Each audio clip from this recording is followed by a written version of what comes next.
Senhor nosso Deus, Pai, que está nos céus, graças a Deus, mais esse momento, a presença, momento que nos dá a oportunidade de estudarmos a tua palavra e ouvirmos aquilo que o Senhor tem para os nossos corações. Rogamos que seja com Deus céu, que está ministrando a palavra nessa manhã, que o Senhor, ó Deus, nos enche de sabedoria, ilumine, ó Deus, e dê autoridade para que Ele possa falar aquilo que é a tua vontade no coração da tua igreja. Nós te agradecemos por tudo, agradecemos por pelas ofertas e suplicamos tudo isso em nome do Senhor Jesus. Amém. Amém. Adolescência, para mim, as suas classes.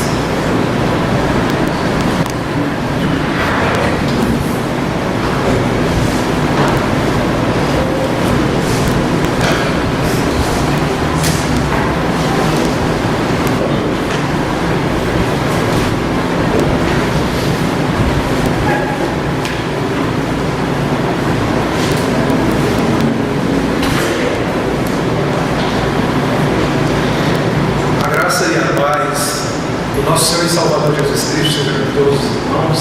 Amém. Amém. Meus queridos irmãos, com muita gratidão no coração, com muita alegria, com muita gratidão ao nosso Deus, estamos aqui novamente, como sempre fomos. E que deve ser sempre o nosso sentimento quando estamos e quando chegamos em paz, em mais um dia que Deus reservou. Pela sua muita graça, pela sua muita misericórdia, por estarmos aqui, não cuidando de outra coisa, não colocando nossa atenção,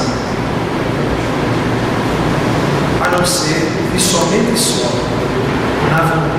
na vontade dEle para as nossas vidas, no estudo da sua soberana, bendita e perfeita vontade, para que nós possamos estar aqui, sendo edificados no conhecimento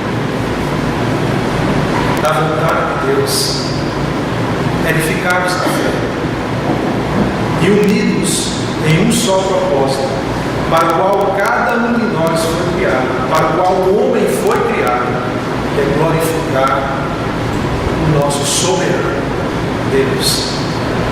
Meus irmãos, já me entregaram com um pouquinho de 10 às 11, me entregaram um pouquinho ali e tal, mas Deus é conosco, Ele vai falar. Nós vamos falar aqui de um assunto muito relevante. Eu só queria chamar a atenção em cima daquilo que o Cláudio falou aqui, meus irmãos. Uma coisa que tem sido muito mal compreendida pela igreja. O Cláudio falou uma coisa aqui, quer saber como a igreja está, como ela de fato se encontra, veja como anda as reuniões de oração. Não precisa dizer como nós estamos comparecendo de forma realmente, meus irmãos, nós precisamos repensar essa nossa postura, porque nós estamos absorvendo uma cultura, um conceito católico, apostólico, romano, e quando a gente fala igreja, a gente compreende o nosso subconsciente pelo que foi passado pela tradição, e a igreja é isso. Quando a Bíblia fala de igreja, e o termo lá é eclésia, ela está falando daqueles que foram chamados para fora, que foram tirados do mundo, embora nós permaneçamos no mundo, mas nós não somos do mundo. Eu, você, cada um de nós aqui presente, nós somos igreja. E quando o nosso irmão Cláudio coloca que nós temos um aferidor para saber como a igreja está, não olha para o tempo. Não olha para o tempo. Olha para você. Você é a igreja de Deus. Eu sou a igreja de Deus. Nós somos a congregação daqueles que foram eleitos desde a eternidade pela misericórdia de Deus, para sermos a congregação de Deus no mundo, igreja de Deus, templos habitados pelo Espírito Santo de Deus. Eu sou igreja, e se eu não oro, eu, igreja, estou mal. Se eu não leio a palavra de Deus e não medito nela, eu, igreja, estou mal. Eu sou igreja aqui no templo. Eu sou igreja na escola, na faculdade. Eu sou igreja em minha casa. Eu sou igreja do Deus vivo onde quer que esteja. Outro problema do entendimento errado do conceito que é a igreja não se dá só em relação à oração, não se dá só em relação também só em estudo da palavra de Deus, está no sentido de evangelização, porque todos acham que nós temos que convidar as pessoas para a igreja, para o templo, porque aqui nós nos congregamos, para que as pessoas escutem a palavra de Deus, para que as pessoas sejam alcançadas pela ação graciosa do Espírito Santo. Mas eu sou igreja lá no meu trabalho. A palavra que é dita aqui, eu sou igreja de Deus, devo falar lá. O que vai para o céu não é parede, não é a igreja que vai ser acendida, que vai aos céus, que vai ao encontro do nosso Redentor. Não é a igreja que vai gozar eternamente as promessas de Deus. Eu, você. Não é parede, não é piso, não é telhado. Então, queridos irmãos, nós temos muitas coisinhas, herança da nossa tradição católica e nossa educação. Nós temos que entender os termos dentro de uma perspectiva bíblica e dentro de uma perspectiva realmente bíblica. Eu sou igreja, você é igreja, e como igreja nós somos a habitação do Espírito Santo de Deus, templo do Deus vivo. O que se prega aqui no templo, como igreja, eu devo pregar em todos os lugares que eu estiver, porque eu sou igreja onde quer que eu esteja.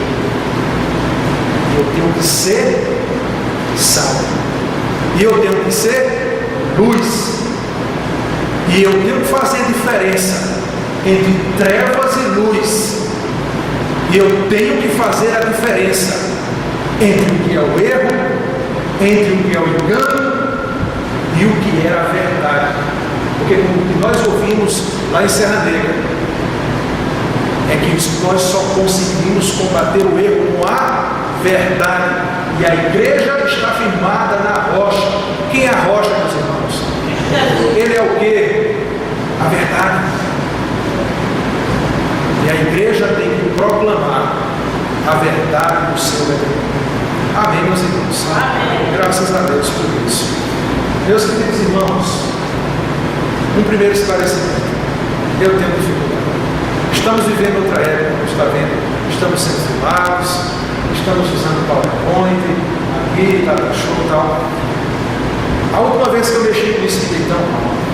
Mas Senhor, capacita. Ó Deus, ajuda-nos, capacita-nos.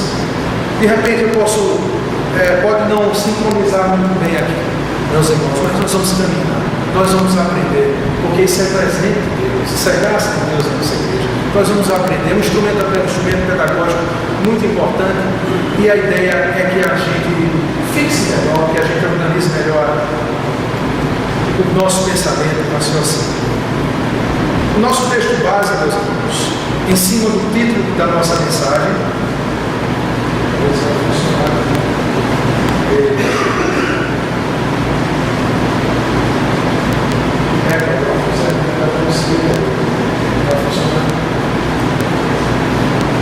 tá certinho, só para baixo.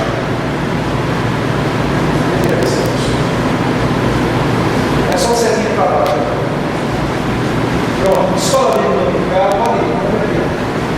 Igreja Presbiteriana Fundamentalista do Brasil, etc. Escola bíblica dominical, lição 2. Porque sou pecador, é o tema da nossa lição.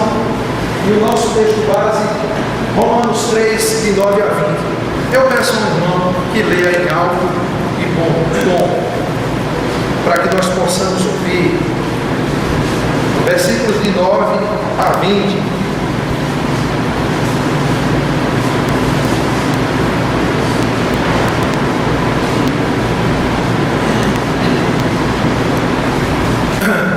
Então eu vou ler aqui, irmãos.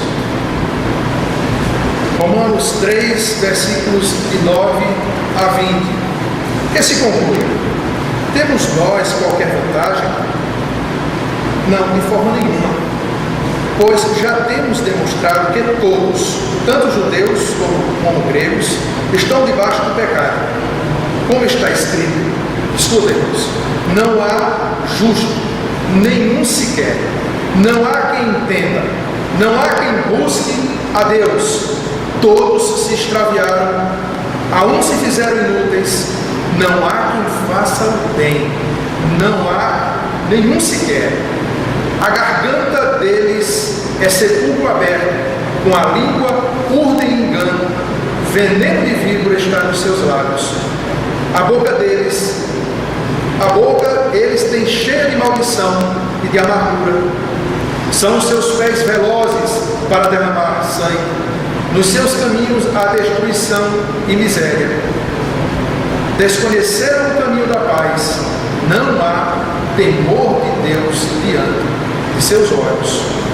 Ora, sabemos que tudo o que a lei diz aos que vivem na lei, o diz para que se cale toda a boca e todo mundo seja culpável perante Deus, visto que ninguém será justificado diante dele por obras da lei, em razão de que, pela lei, vem o pleno conhecimento do pecado.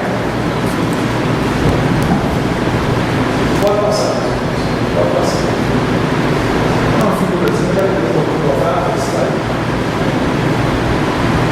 seta para baixo. Por que sou qualquer pregador? Pode mais uma seta. Pronto. É isso aí. Nós temos a introdução, depois o que é o pecado, a origem do pecado na humanidade, suas consequências, a herança do pecado e depois a parte que os irmãos mais gostam, a conclusão. Pode passar.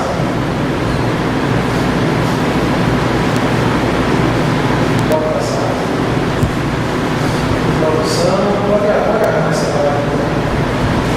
O problema do mal, vamos andar. Meus irmãos, o problema do mal é um problema difícil teologicamente de ser discutido. O problema do mal é um problema em que a Bíblia nos fala muito pouco. Porque a Bíblia ela já começa a tratar o mal já como um fato real, inexorável. Não sabemos, não existe muito subsídio para a questão da origem do mal. Nós temos que entender uma coisa: o mal existe.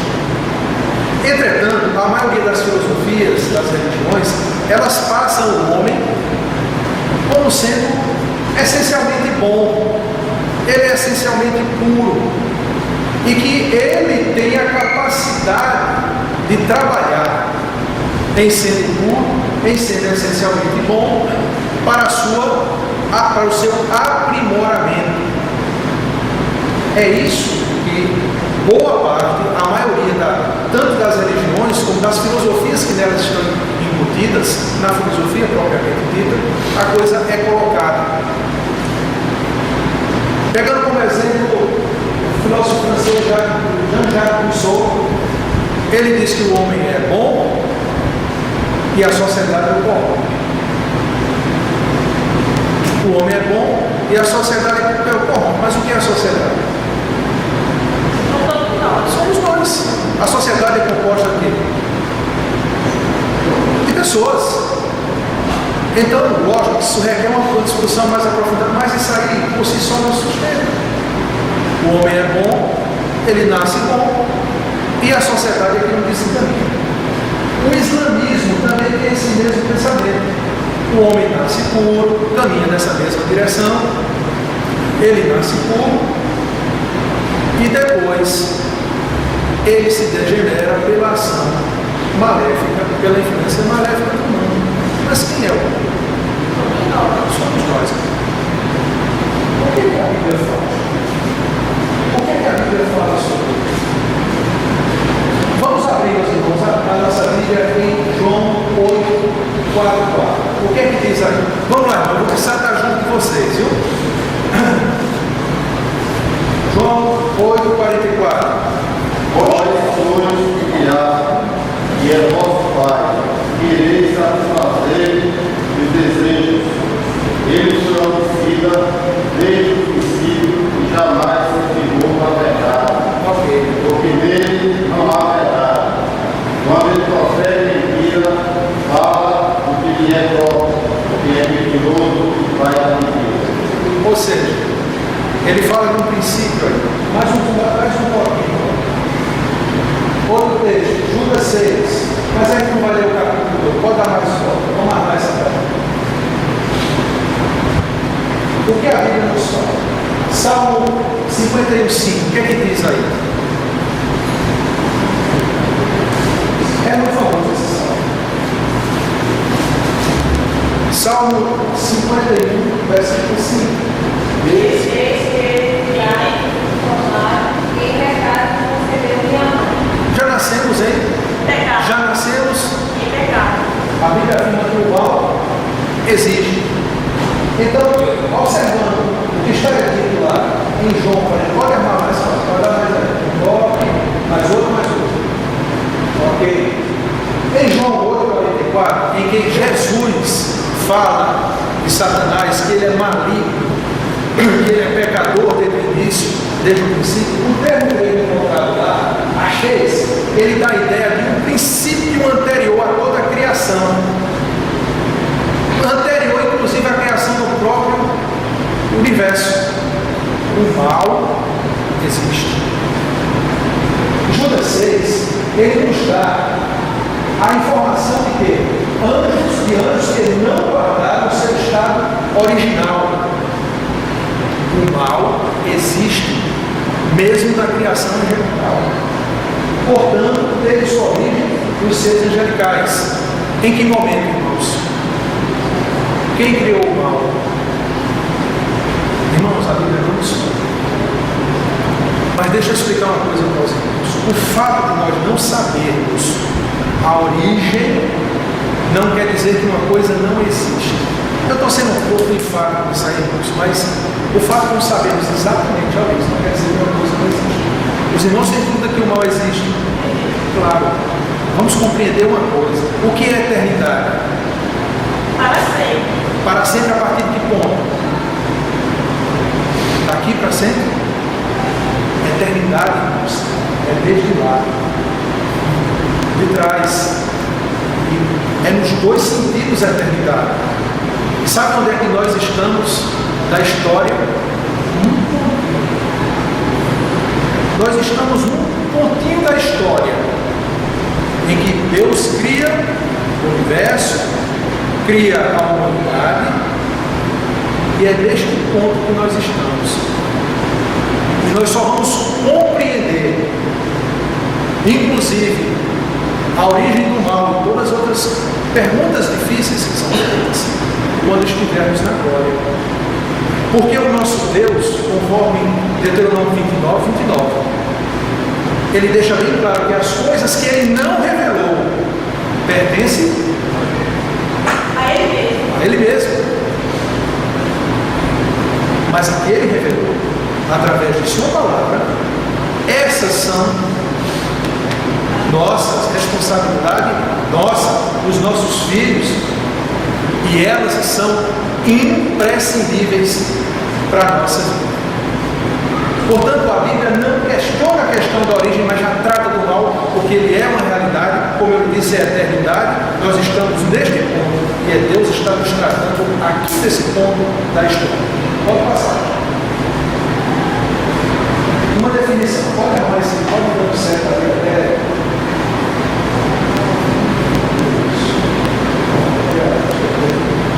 O que é pecado? Vamos para a etimologia, vamos para o significado da palavra. A nossa palavra, o nosso termo pecado, a palavra pecado vem de um termo grego chamado amartia. Amartia, que tem um significado principal, entre outros, de errar o alvo. Esse é o sentido da palavra pecado no original em grego. Errar o alvo, desviar, transgredir. Esse é o sentido. Transgredir também é o mesmo sentido de amartia, que é o significado do pecado. 1 João 3,4, algum nome aí.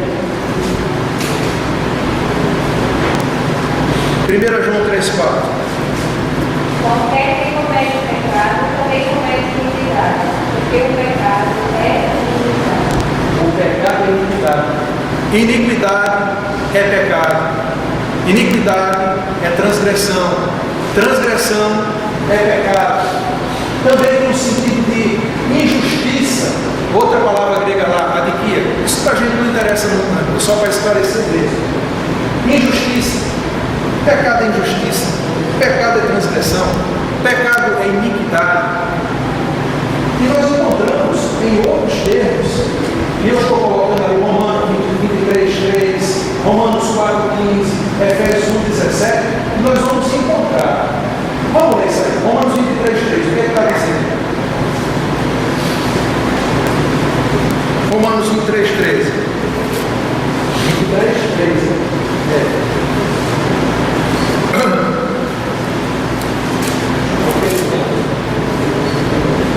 Oxe, eu anotei.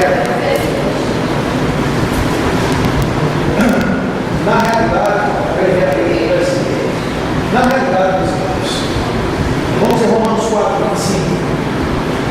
Romanos 4:25. O qual foi entregue por causa das nossas transgressões e ressuscitou por causa da nossa justificação. Se você substitui transgressões por pecado, não tem o mesmo sentido, porque é a mesma coisa. Então, todas essas passagens, quando nós lemos na Bíblia, nós encontramos o termo como iniquidade, transgressão, desvio, falso juízo, entendeu? Nós vamos estar falando de uma mesma coisa. Pecado. O significado é esse. Pode passar. Agora, a definição de pecado pelos teólogos de Westminster, que diz: pecado é qualquer falta de conformidade com a lei de Deus ou qualquer transgressão da lei, porque pecado também no grego tem um sentido de ultrapassar. Então não é só falta de conformidade, é você ir além, é você sair dos limites. A palavra de Deus é justa, a palavra de Deus ela é exata, ela é o que é. Não acrescentemos nada, não subtraamos nada. Paulo nos adverte quanto àqueles que ultrapassam o Evangelho, como também nos adverte sobre a questão daqueles que pregam o Evangelho parcial, o Evangelho aqui. Pode passar. Isso aí nós vemos em 1 João 3,4, Gálatas 3,10. O pecado para Deus. Vamos ver aqui. Eu tenho que ter muito cuidado para não ficar preso ali o tempo todo. A Bíblia, meus irmãos, ela afirma que o homem já nasceu pecador e ele está justamente, totalmente comprometido pela ação terrível do pecado. Nós vimos no Salmo 51:5. Salmo 50, foi qual o salmo mesmo, meus irmãos? 50, versículo 5. Que nós já nascemos em pecado, que nós fomos corrompidos pelo pecado, que nós ficamos totalmente depravados, que não existe absolutamente nada diante da situação que nós encontramos, que nós possamos fazer, para que nós sejamos salvos da situação em que nós estamos. Não há nada, absolutamente nada que nós possamos fazer. Não há nada que nós possamos contribuir para que nós possamos ser cooperadores de Deus na obra da salvação. O que é o pecado para Deus? É objeto de ser lógico. Deuteronômio 25:16, o que é que diz? Porque a abominação é ao Senhor teu Deus, tu é Deus que faz isso, tu é Deus que faz injustiça.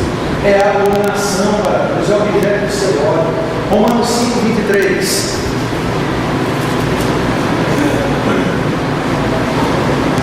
Eu acho que eu fiz confusão aqui. Porque o Isso. É 6:23, sabe? O pecado suja, corrompe, trai. Ele é imundício, como está escrito em Ezequiel 24:13.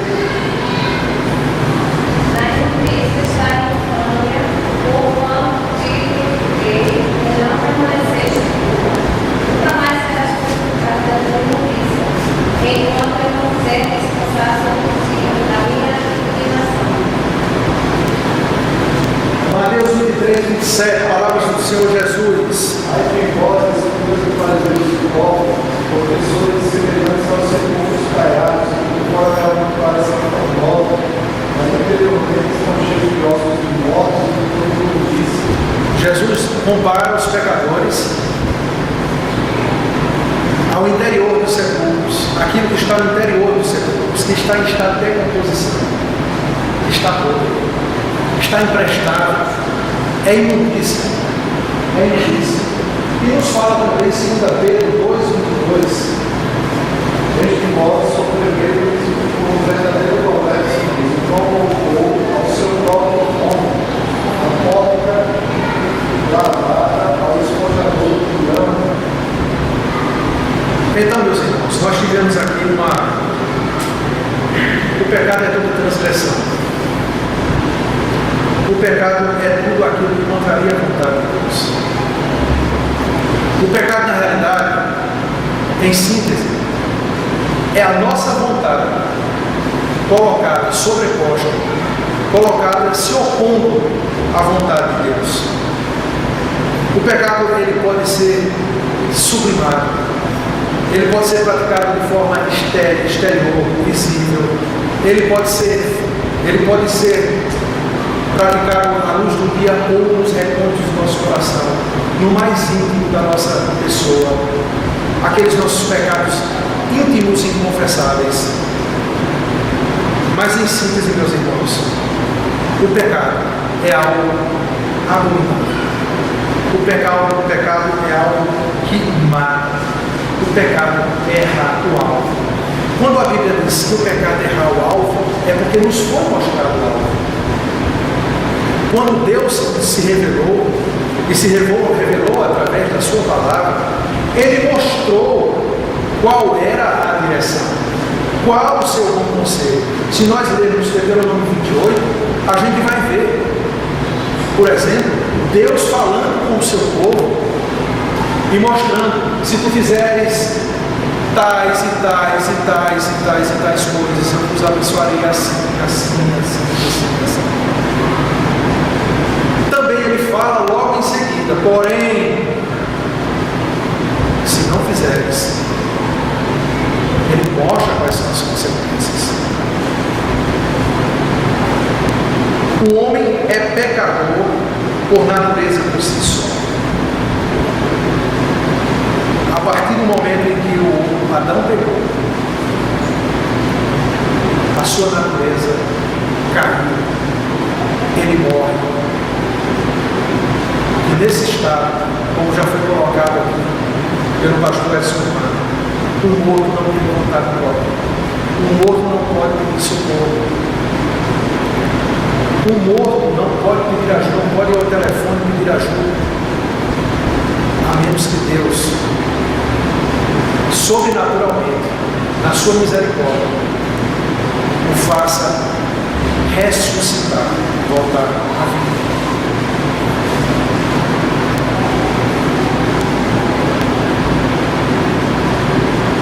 Pode passar. Pare por isso. Diante dessas passagens, podemos concluir que o pecado é a exaltação da vontade humana em oposição à vontade de Deus. Lucas 16:15.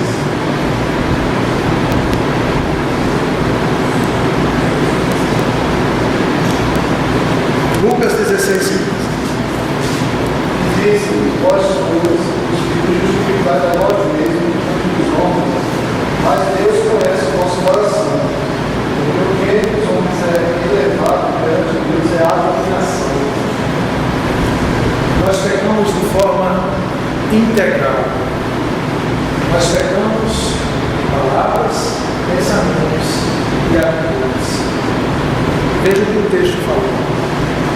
A nossa própria justiça, a nossa própria vontade sobreposta à vontade de Deus. E nós fazemos isso quando pecamos. Em palavras, pensamentos e atitudes, não glorificamos a Deus. Como nós podemos glorificar a Deus, meus irmãos? Da mesma forma, obedecendo a Deus e manifestando isso em palavras, pensamentos e atitudes. Pode passar. A origem do pecado na humanidade. Meus irmãos, começa com a transgressão de Adão. Mas antes da transgressão, o que é que acontece? Deus conversa com Adão. Aliás, Adão tinha uma comunhão perfeita com Deus. Adão não tinha pecado. Pela viração do dia, Deus e Adão, eles eram parceiros de convívio. Deus chama Adão. Deus instrui Adão. O nosso Deus não é um Deus de confusão. Ele não é um Deus injusto. Ele é um Deus revelacional. Ele é um Deus relacional. Ele se relaciona conosco. Ele é revelacional porque ele revela a sua vontade. E ele coloca a sua vontade de uma forma muito clara. De uma forma muito clara. Quando ele chama, Gênesis 3, 16 e 19. Leia aí, irmão Correio. Aliás, aqui vai ser os castigos. Mas ele chama Adão, segura um pouquinho. Na realidade é o seguinte, ele chama Adão para um pacto. E ele explica para Adão as condições desse pacto. Não é isso que acontece, irmãos? O que é que Deus faz conosco hoje? Nos chama para os seus caminhos. Nos chama para demonstra a sua vontade. Ele nos mostra as suas instruções. Ele fez a mesma coisa com Adão. Só que a condição de Adão era outra. Adão não tinha pecado. Adão tinha capacidade de escolha. O termo livre-arbítrio é um termo tanto quanto forte. Ele tinha capacidade de escolha. Por que eu falo que o termo livre-arbítrio é um termo tanto quanto forte? Porque livre-arbítrio, na acepção da palavra, quer dizer a capacidade de não ser influenciado em nenhuma instância sobre algo que deve decidir. O único ser realmente dotado de livre-arbítrio é Deus. Ele não pode ser influenciado.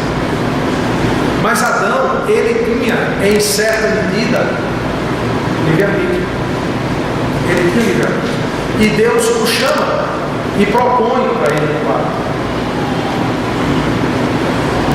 E Adão falha. Houve a transgressão, isso está mostrado em Gênesis 3. Esse pecado se chama pecado original. Qual foi o problema de Adão? O que foi que aconteceu em última instância? Desobedeceu. Adão desobedeceu. Uma desobediência clara à ordem de Deus. Eles foram criados sem pecado, mas fizeram a si mesmos pecadores, ou seja, pecaram porque quiseram pecar. É duro isso, mas é verdade.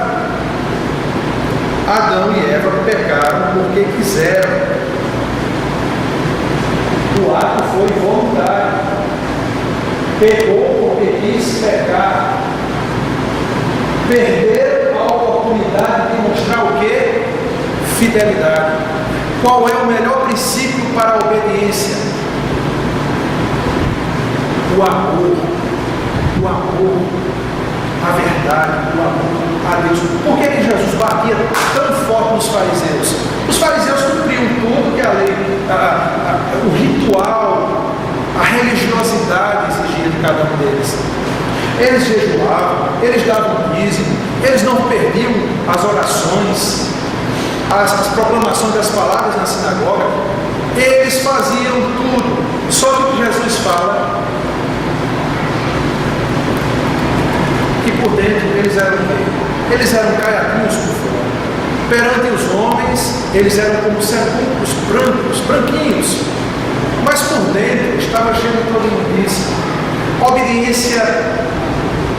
Obediência superficial, sem compreensão, sem amor. Perderam a oportunidade de demonstrar a fidelidade, porque Adão não amou o suficiente a Deus, não honrou suficientemente a Deus, não obedeceu a Deus. Satanás tem sua parcela nesse tempo? Tem, claro que tem. Satanás tem sua parcela no negócio. Ele já está condenado. Satanás não pegou na mão de Eva, botou a maçã na mão dela, abriu a boca dela. Enfim, isso serve para a gente também, irmãos. Satanás sempre será o que a natureza dele faz dele. Ele é um tentador. Ele veio para roubar, matar e destruir, é verdade, mas quem pega é você, eu. Ele não nos obriga, não, de forma nenhuma. A coisa se dá aqui. Quando nós deixamos de olhar para Deus como nós devemos olhar, e para a sua palavra, e toda a sua instrução para as nossas vidas, com amor, com zelo, com reverência. Salmo 1 nos mostra como nós podemos ser blindados contra a ação manifesta, maligna do pecado dentro de nós e as tentações do diabo. Bem-aventurado o homem que não anda segundo o conselho, não se detém no caminho não se assenta na roda, antes faz o quê? E nela medita de dia e de noite. Gente, meditar não é ficar na posição de yoga, não. Meditar é olhar para tudo com a lente da palavra de Deus. É olhar para tudo que nós vemos através da lente da palavra de Deus. Tiago 4:7 nos diz: sujeitai-vos a Deus. E o que é que acontece? E o diabo? Claro!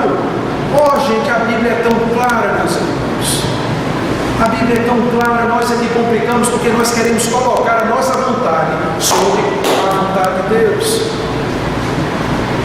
Porque quem está sujeitado a Deus, quem está vivendo a situação do Salmo 1, sujeitai-vos a Deus e o diabo fugirá de vós, é a situação do Salmo 91. Está à sombra do onipotente, ninguém toca. Está no esconderijo do Altíssimo, ninguém toca. Entendeu, irmãos? Se hoje é assim conosco, que temos a natureza, estamos avariados pelo pecado, contaminados pelo pecado. O pecado ainda nos agride, o pecado ainda nos incomoda, nos fustiga muito.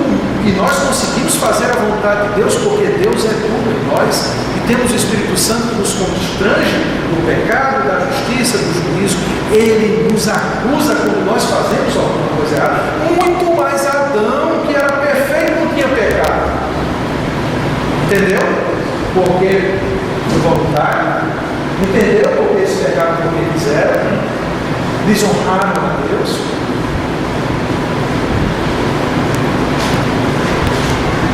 Pode passar.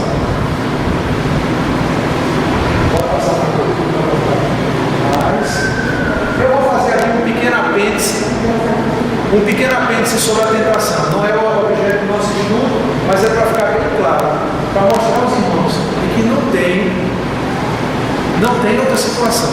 Pegou porque quis, e aí, o que aconteceu? Se nós formos para Gênesis 3:1, nós vamos encontrar essas duas situações aqui, certo? Ele falsificou a palavra de Deus e adulterou a palavra de Deus. Como é que está escrito lá?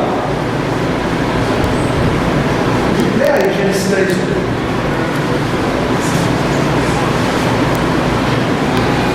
A serpente era mais astuta que todas as animais do plano que os Deus tinha feito. E esta disse à mulher: é assim que Deus disse: não comereis do árvore do jardim. Pessoal, ele começa dizendo assim para ele: é assim que Deus disse, não comereis de toda a árvore do jardim. Deus não falou isso. Eu poderia comer de todas as árvores do jardim. Ele nega a bondade de Deus e ainda adultera a palavra de Deus, porque Deus deu tudo. Deus deu tudo a Adão, sujeitou tudo a Adão, deu todas as condições. Vamos para o segundo passo.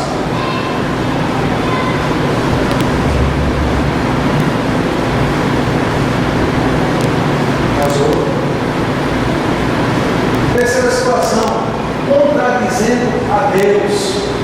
Enquanto lá em Gênesis 2:17, Deus diz o seguinte: se comeres do fruto, Certamente morrerás. certamente, não tenha dúvida, certamente morrerás. O que é que Satanás diz a Eva? Não morrerás. Está vendo aí? Contradizendo a Deus. Ele também inverte o valor do fruto. Porque ele vai dizer o quê? Ele vai dizer o quê? Os seus olhos serão abertos. Não é? O que é que Deus disse? Você vai morrer. Não só teus olhos serão fechados, mas teu corpo será trevas. Morte. E morte física e morte espiritual. Pode ir. Inversão de consequências. Satanás diz: certamente não morrereis, se vos abrirão os olhos, e serás como? Serás como? Qual foi o pecado de Satanás? O que foi que Satanás intentou no seu coração? E o que foi que Adão e Eva tentou fazer aí? Repetindo isso mesmo, né? É isso que Satanás faz. Assim como Deus, Ele age em nossas vidas para reproduzir nossas vidas, para conformar as nossas vidas à imagem e semelhança de Cristo. Satanás trabalha para fazer aqueles que são escravizados pelo pecado e dão lugar à tentação para ser uma reprodução dele. Pode passar. A origem do pecado na humanidade. Por que Deus permitiu que Adão caísse? Nós não sabemos, irmãos. Isso é um tema. Existem algumas colocações, mas que não são suficientes para responder essa pergunta. Mas uma coisa é certa: que Deus provou o homem. Deus provou o homem, nós podemos ver isso em Gênesis 2:8-17. Mas qual o objetivo de Deus? É sempre bom. Quando Deus propôs a Adão, quando Deus provou a Adão, havia um propósito de vida, havia um propósito belíssimo, um propósito bom. Resposta: o propósito de Deus era transformar aquela santidade de Adão. Adão não tinha pecado, mas era uma santidade que ainda era mutável, não era uma santidade perfeita. E a proposta de Deus era essa: era transformar a santidade imutável do homem, de Adão, em santidade imutável, ou seja, lhe dá um caráter santo permanente. Era esse o propósito de Deus. Pode passar. Agora nós vamos para as consequências. Para as consequências do pecado. O que é que acontece quando o homem peca? O que é que acontece quando o homem peca? Depravação total. As pessoas não gostam muito de ouvir essa questão de depravação. Porque hoje tem uma, é uma palavra, mas é isso mesmo. O homem se degenerou, ele se corrompeu, ele perdeu a imagem de Deus no sentido restrito. Gravada, foi distorcido, tudo foi contaminado.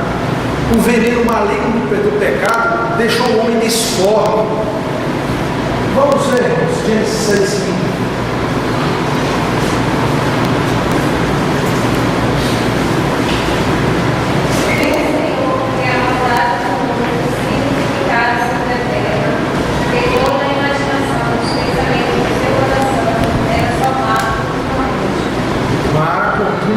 Salmo 14:3.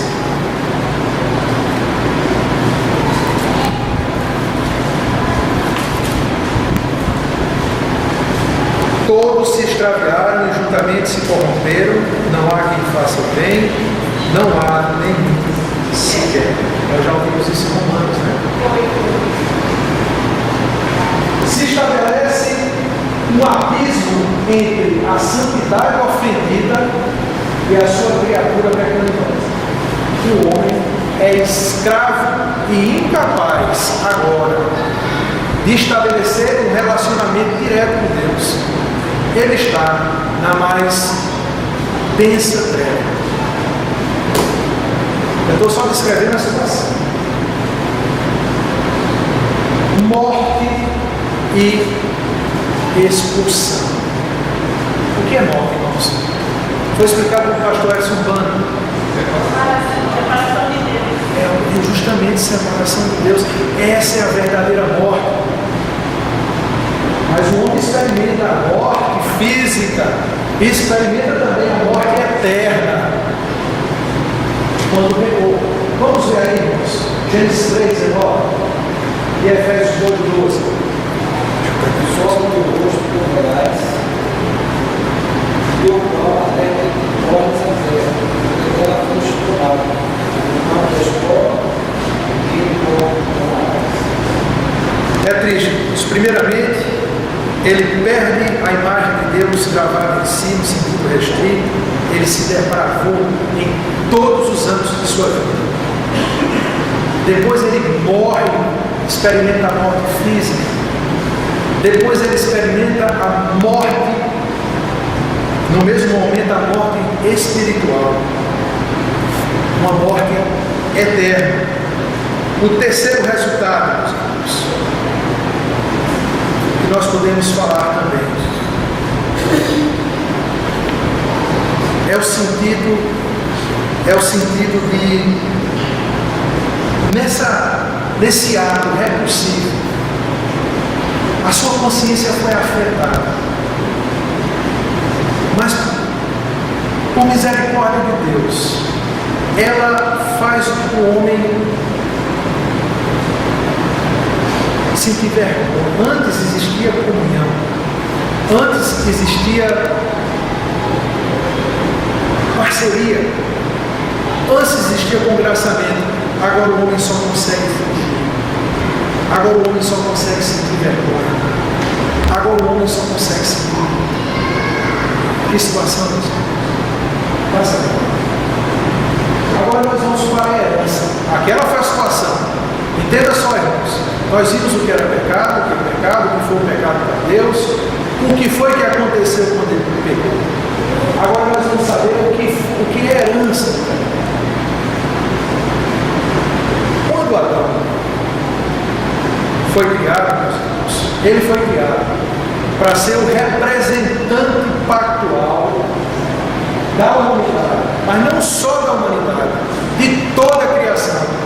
Lembre-se que a palavra de Deus fala que a natureza geme, implora por redenção, porque o pecado de Adão, que é o nosso representante, e quando alguém representa alguém, o que ele faz repercute sobre o representado, repercutiu sobre toda a humanidade e sobre toda a criação.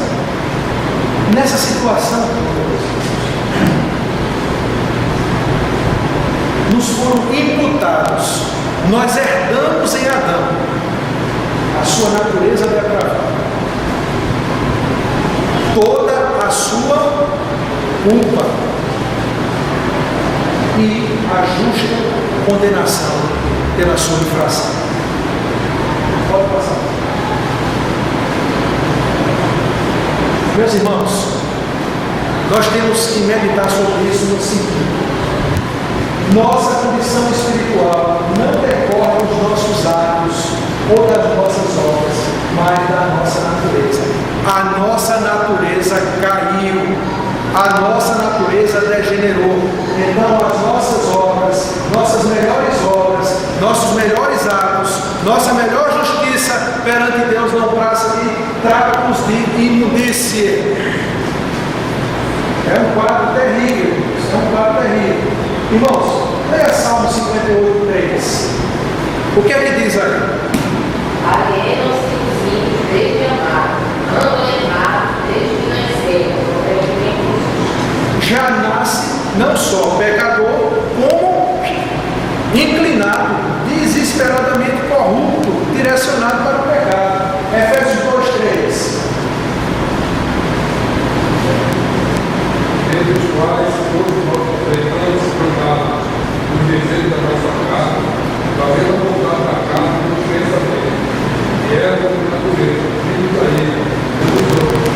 A situação é essa: filhos da ira, transgressores, inimigos, sendo o nosso Deus, irmãos, um Deus de justiça. O pecado deve ser abrandado, o pecado tem que ser esquecido. O pecado vai ser varrido para debaixo do tapete? Não. Sendo o nosso Deus um Deus de justiça, o pecado deve ser punido. E o que a Bíblia nos mostra? A punição para o pecado é o quê? Romanos 3:23.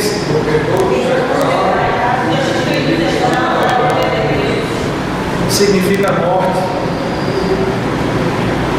Está fora, excluído, distante de Deus, é morte. Pode passar. Nessa condição, meus irmãos, não somos capazes de produzir nossa salvação. Deus é contra nós pela nossa natureza pecaminosa. Agora nós vamos ler esses textos aí, porque realmente nós temos que ler. Vamos ler João 6:44. Ninguém pode vir a mim, se não vai, quem me enviou não me serve, eu necessitarei de contigo. Vê a situação do homem. Olha o que Jesus fala. Se estamos naquela situação de queda herdada por Adão, e só chega a Cristo quem o Pai encaminha até Ele, estamos separados do Pai. Que situação? Romanos 7:18. Eu sei que isto é a minha carne, não a vida meu algum, com efeito interesse nenhum, mas não consigo realizar o que. Efésios, 1 Coríntios 2:14. Ora, o homem natural não compreende as coisas, mas o Espírito de Deus, o que me parece loucura, e não pode entender isso, porque elas se discernem espiritualmente. Espiritualmente estamos mortos. E as coisas de Deus, estamos mortos espiritualmente, e as coisas de Deus se entendem, se esclarecem pela ótica do Espírito. Espiritualmente, como vamos entender? Como vamos ouvir a Deus? Como vamos viver em obediência? Como vamos viver para as realidades de Deus? Estamos mortos. Efésios 2:1-8. E testificou quando vós mortos em ofensa de pecado. Porque pela graça sois salvos, por meio da fé. Isso não vem de vós, é como de Deus. Nós estamos mortos. Só podemos ser isso. O único que pode dar a vida é Deus. E a obra de Deus opera pela fé. E a fé é de quem está vivo. É de quem está vivo espiritual. Hebreus 11:6. Sem fé é impossível agradar, porque é necessário que aquele que se aproxima de Deus creia que Ele existe e que é galardoador do seu busca. Pode passar. A situação está difícil, né, irmãos? Mas acontece que lá em Gênesis, esse Deus maravilhoso, esse Deus bendito e eterno, ele já começa a falar que da mulher sairá aquele que esmagará a cabeça da serpente. Possa ter misericórdia de nós. Nós merecíamos em Adão toda a condenação. Nós merecíamos todo o peso do inferno por tudo que foi dito aqui. Era justíssima a condenação que pesava sobre nós. Porque o santo foi ofendido. Ele foi traído. A ofensa foi proferida. A ofensa contra o Eterno foi cometida.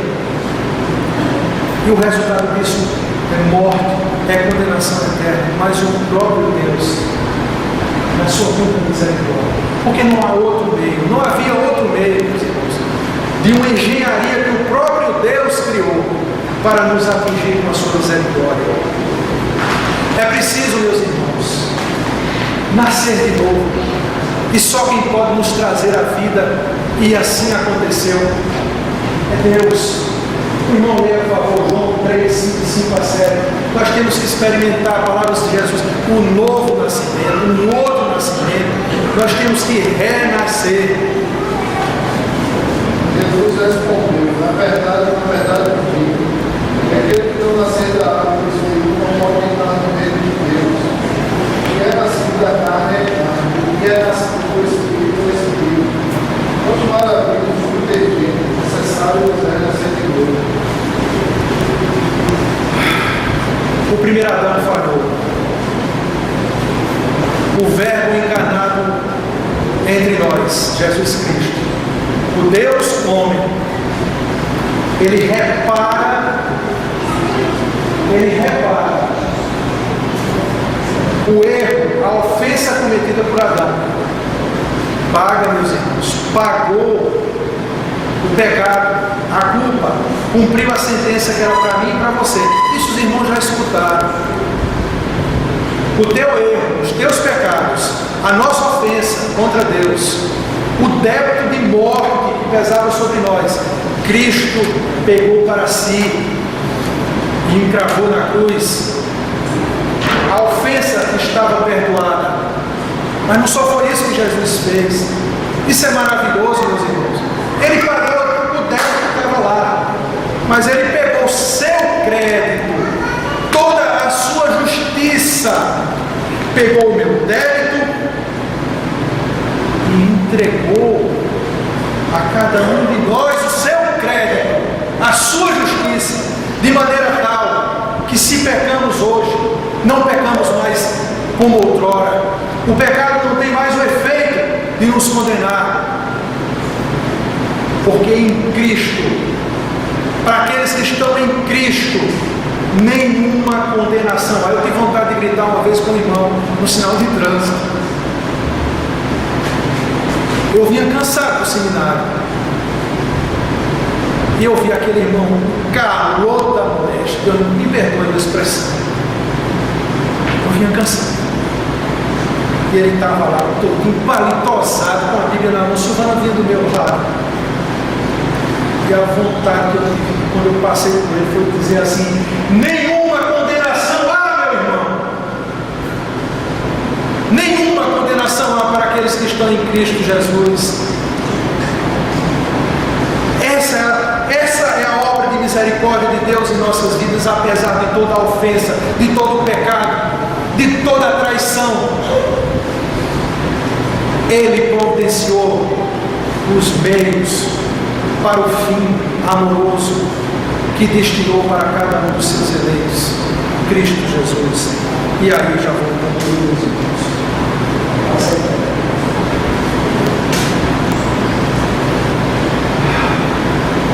A pergunta da nossa lição: por que somos pecadores? Somos pecadores porque pecamos ou porque somos pecadores? Resposta: nós somos pecadores por natureza. Pecamos porque somos pecadores. E aí vou finalizar com um texto daqui da lição, que é uma síntese que diz: somos pecadores por natureza. Pecamos porque somos pecadores. Como consequência desta natureza pecaminosa, cometemos atos pecaminosos. Herdamos a natureza corrupta de Adão e somos culpados pelo seu pecado original. Mas Deus, em seu grande amor e misericórdia, nos chama à ressurreição da morte espiritual a que fomos condenados. Aí nós ouvimos a sua palavra e a morte de Cristo nos remove toda a culpa do pecado. Da mesma forma em que Deus declarou-nos culpados em Adão, Ele nos declara em Cristo inocentes. A Deus toda a honra, toda a glória, todo louvor e toda exaltação. Amém. Que nós compreendamos, irmãos. Faça mais só uma reflexão. E aí concluindo, olha a sua reflexão. Com você mesmo, você e Deus, temos encarado, como temos encarado o pecado em nossas vidas? Temos buscado uma vida de santidade? Como temos retribuído a Deus o sacrifício que Jesus fez na cruz em nosso lugar? Reflitamos, meus irmãos. Que Deus nos abençoe.